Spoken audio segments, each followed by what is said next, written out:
Hello बच्चों, स्वागत है आप सभी का हमारे इस एमपी बोर्ड स्टडी जोन में। मैं विनोद सर, जौरा जिला मुरैना मध्य प्रदेश से आपके बीच आज हम पढ़ने जा रहे हैं क्लास 10 सब्जेक्ट केमिस्ट्री के अंदर साइंस में चैप्टर नंबर 4 और चैप्टर नंबर 4 का नाम है कार्बन एंड इट्स कंपाउंड्स। चलिए हम स्टार्ट करते हैं। कार्बन इस कंपाउंड में सबसे पहले हम बात करते हैं कार्बन की। कार्बन एक ऐसा एलिमेंट है जिसका सिंबल सी हुआ करता है। कार्बन का एटॉमिक वेट और एटॉमिक मास अप्रोक्सीमेट 12 होता है। एटॉमिक नंबर उसका 6 होता है और इसको इलेक्ट्रॉनिक कॉन्फ़िगरेशन के हिसाब से इलेक्ट्रॉन भरने के तरीके से देखा जाए तो हीलियम लिखते हैं, उसको ब्रैकेट के अंदर क्लोज कर देते हैं, साथ में लिखते हैं 2s, उसमें 2 इलेक्ट्रॉन फिल करते हैं। 2p लिखते हैं, उसके अंदर 2 इलेक्ट्रॉन फिल करते हैं। इलेक्ट्रॉन भरने का तरीका हीलियम 2s2 2p2 हुआ करता है।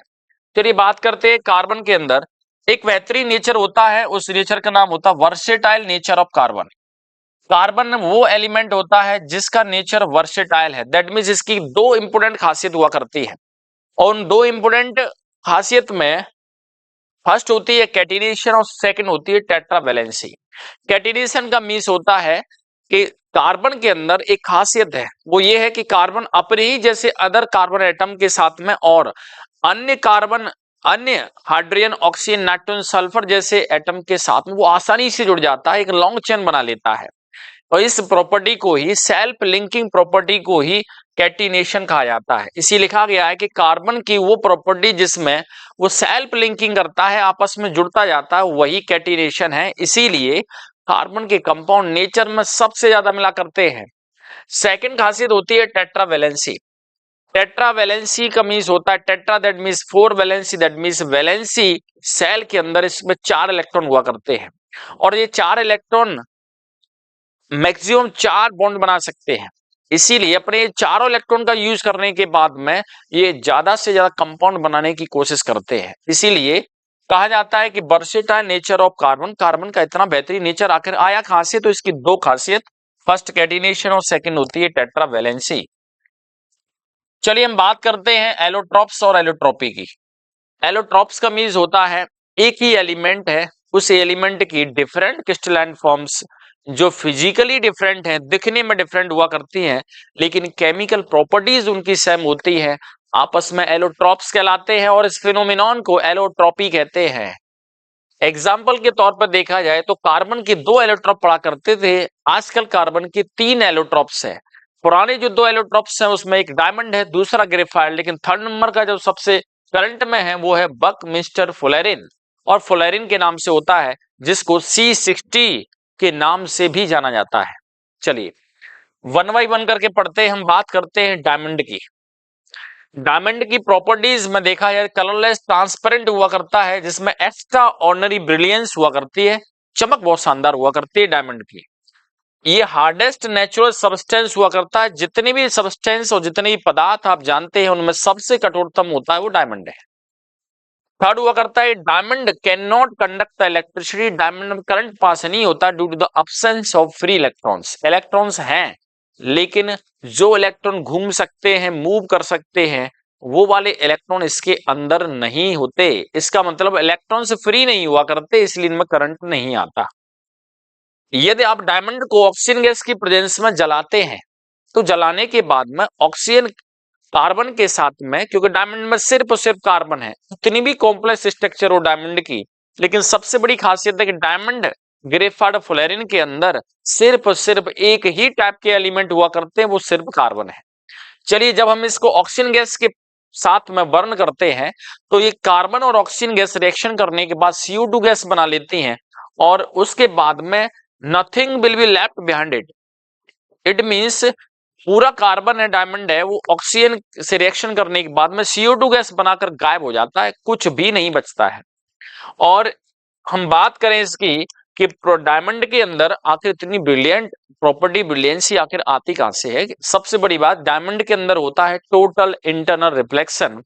इट मींस इसकी जो चमक हुआ करती है उसका सबसे बड़ा रीजन, पॉइंट नोट करें, टोटल इंटरनल रिफ्लेक्शन हुआ करता है कि लाइट जैसी इस पर पड़ती है तो ऑलमोस्ट इस पूरी लाइट को रिफ्लेक्ट कर देता है। इसलिए डायमंड में टोटल इंटरनल रिफ्लेक्स हुआ करता है। डायमंड इतना हार्ड क्यों है?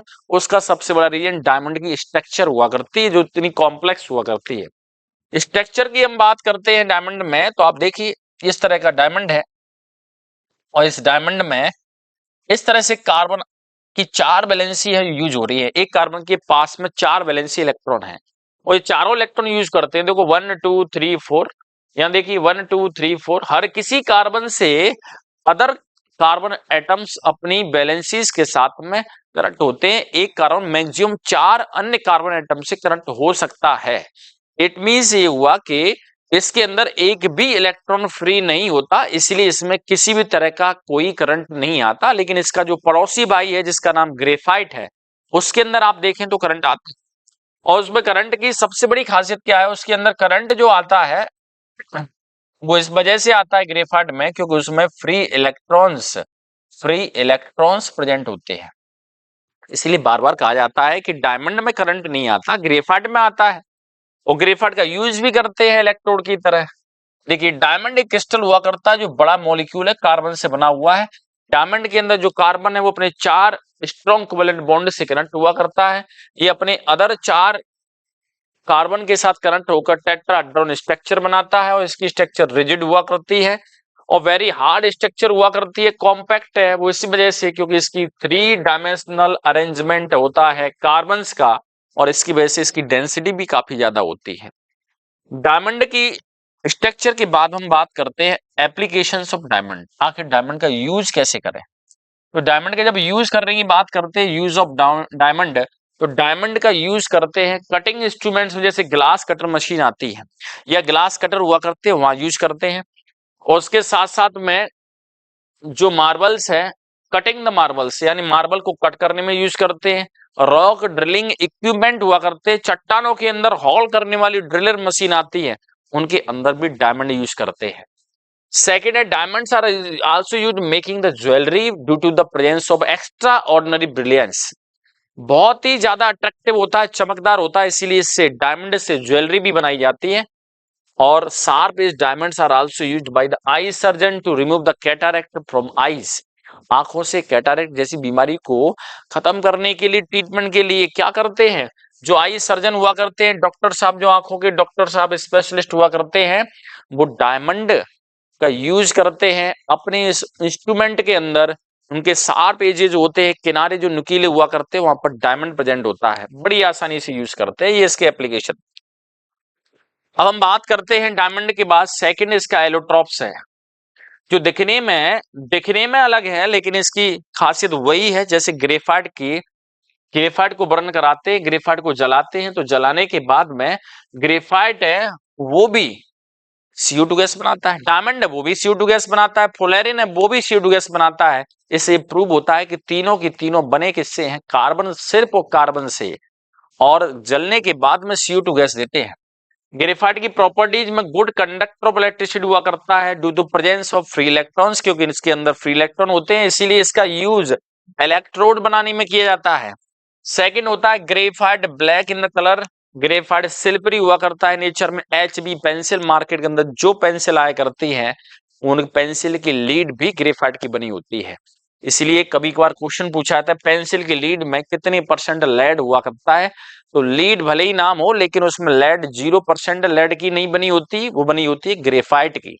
चलिए उसके बाद हम बात करते हैं स्ट्रक्चर की। ग्रेफाइट है उसकी स्ट्रक्चर लेयर स्ट्रक्चर हुआ करती है, सीट के फॉर्म में हुआ करती है, एक के ऊपर एक है। देखिए आप, ये कार्बन एटम्स है, ये कार्बन एटम्स है, इसकी एक लेयर हुआ करती है, हेक्सागोनल स्ट्रक्चर होती है। इसमें आप देखें 1 2 3 4 5 6 कार्बन के एटम्स कनेक्टेड है और हर कोई कार्बन एटम अपने पड़ोसी 3 कार्बन एटम से कनेक्टेड हुआ करता है। इसके 3 वैलेंसी इलेक्ट्रॉन यूज होते हैं। एक वैलेंसी इलेक्ट्रॉन ये कभी भी बॉन्ड बनाने में पार्टिसिपेट नहीं करता। कार्बन के 4 वैलेंसी इलेक्ट्रॉन में से ग्रेफाइट में मात्र 3 वैलेंसी इलेक्ट्रॉन ही बॉन्ड बनाते हैं। एक वैलेंसी इलेक्ट्रॉन इसका फ्री होता है और इसी फ्री इलेक्ट्रॉन की वजह से इसमें आसानी से करंट पास हो जाता है। स्ट्रक्चर देखिए आप, इस स्ट्रक्चर में आप देखेंगे तो लिखा हुआ है कार्बन के ये सभी एटम है, कार्बन की ये लेयर, दूसरी लेयर, तीसरी लेयर, आप देखेंगे तो कार्बन कार्बन के बीच में कोवेलेंट बॉन्ड है, लेकिन ये जो लेयर, एक लेयर और दूसरी लेयर जिस बॉन्ड से जुड़ी हुई डॉट डॉट से दिखाया गया है वो वीक वांडरवाल फोर्सेज हुआ करते हैं। चलिए हम स्ट्रक्चर के बाद हम बात करते हैं ग्रेफाइट का यूज क्या है। ग्रेफाइट जो पाउडर फॉर्म में हुआ होता है, उस पाउडर फॉर्म वाले ग्रेफाइट का यूज करते हैं as a dry lubricant. As a dry lubricant that means कि जहां भी फ्रिक्शन हुआ करता है, उस फ्रिक्शन को कम करने के लिए ग्रेफाइट का पाउडर यूज किया करते हैं। और ग्रेफाइट के पाउडर को मशीनरी के उन पार्टों में लगा दिया जाता है, उन पार्ट्स में लगाते हैं जहां पर फ्रिक्शन सबसे ज्यादा होता है, इसलिए ड्राई लुब्रिकेंट की तरह यूज किया जाता है। सेकेंड है graphite is good conductor of electricity, so these are also used as a carbon electrodes in the different cells. अलग अलग सेल में इलेक्ट्रोड बनाने के लिए ग्रेफाइट का यूज करते हैं, क्योंकि इसमें करंट पास हो जाता है। Graphite also used for making the course of pencils, pencil lead बनाई जाती है, ब्लैक पेन बनाते हैं, ग्रेफाइट इलेक्ट्रोड्स बनाए जाते हैं। ये इसके मेन एप्लीकेशंस हुआ करते हैं।